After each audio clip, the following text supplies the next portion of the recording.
বিশালগড়ে ফের চুরির ঘটনায় চাঞ্চল্য। এবার শীতলাটিলা এলাকার একটি কালী মন্দিরে দুঃসাহসিক চুরির অভিযোগ।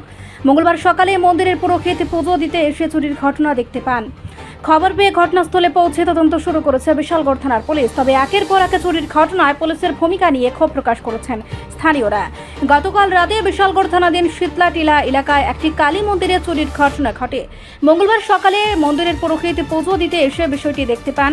এরপর খবর দেওয়া হয় স্থানীয় বাসিন্দা, কাউন্সিলর এবং বিশালগড় থানায়। খবর পেয়ে পুলিশ ঘটনাস্থলে পৌঁছে তদন্ত শুরু করে কি সামগ্রী চুরি হয়েছে এবং কারা এই ঘটনার সঙ্গে জড়িত তা খতিয়ে দেখা হচ্ছে। তবে মন্দিরে চুরির ঘটনায় নতুন করে ক্ষোভ ছড়িয়েছে এলাকায়। স্থানীয়দের অভিযোগ, বিশালগড়ে দিন দিন চুরির ঘটনা বেরিয়ে চলেছে। এমনকি জনগণ চোর ধরে পুলিশের হাতে তুলে দেওয়ার পরেও অভিযুক্তদের দ্রুত ছেড়ে দেওয়ার অভিযোগ উঠছে পুলিশের বিরুদ্ধে।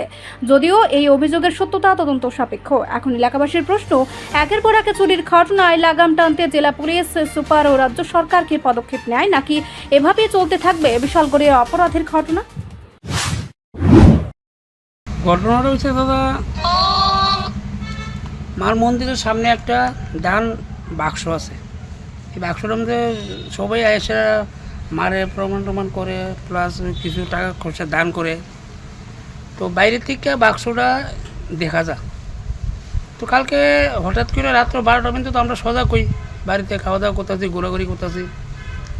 তখন সকালবেলা দাদা পূজা দিতে আসে, গোপালের নাম গোপাল দেবনাথ। পূজা দিতে এসে দিয়ে কিতা বাক্সটারে 4-5টা দাও দিয়ে কূপ দিয়ে কাটতে লিছে।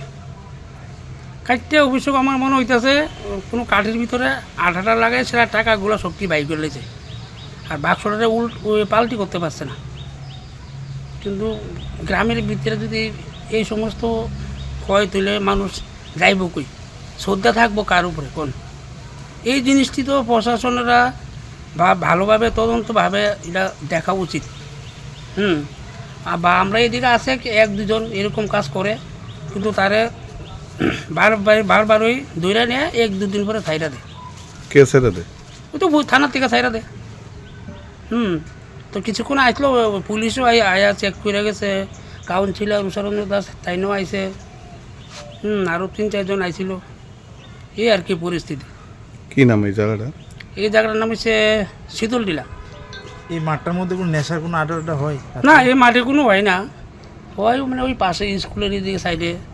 স্কুলটা খোলা তো, বাউন্ডারি নাই। পুলিশে কোনো টল ধরে আছে না রাতে আধারে? পুলিশ তো মাঝে মাঝে আইলো 8টা 9টার দিকে গাড়ি লইয়া জায়গা শাস্তে। কি মনে করতেছেন কয়টার দিকে হইতে পারে চুরিটা? এটা 12টার পরে হয়েছে। 12টার পরে একটু বৃষ্টি হয়েছে না, ওই সময় হয়েছে। এটা আগে থেকে প্ল্যান প্রোগ্রাম করে রাখছে, বা দেখা যা যে বাইরের থেকে এটা বাইর করা যাইব, নেওয়া যাইব। টাকা টাকা কেমন আসলে? টাকা তো এটা আইডিয়া করতে পারি না, কিন্তু পূজার পরে তো সবাই অনেকই মানুষ আইয়ে নমস্কার করে দান করে ওইটার ভিতরে। মানে আপনারা এখনো দান বাক্সটা খুলছেন না? না।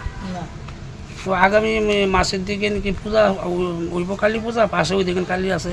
তো ওই কালী মন্দির এটা খালি, তখন ডাল লইলে আর কি, ডাইলা পূজার ব্যাপারে কিছু খরচ করল লইলে। এই আর কি ঘটনাটা। কি নাম আপনার? আমার নাম তপন কুমার দাস। রিপোর্ট, সংবাদ প্রতীক্ষা।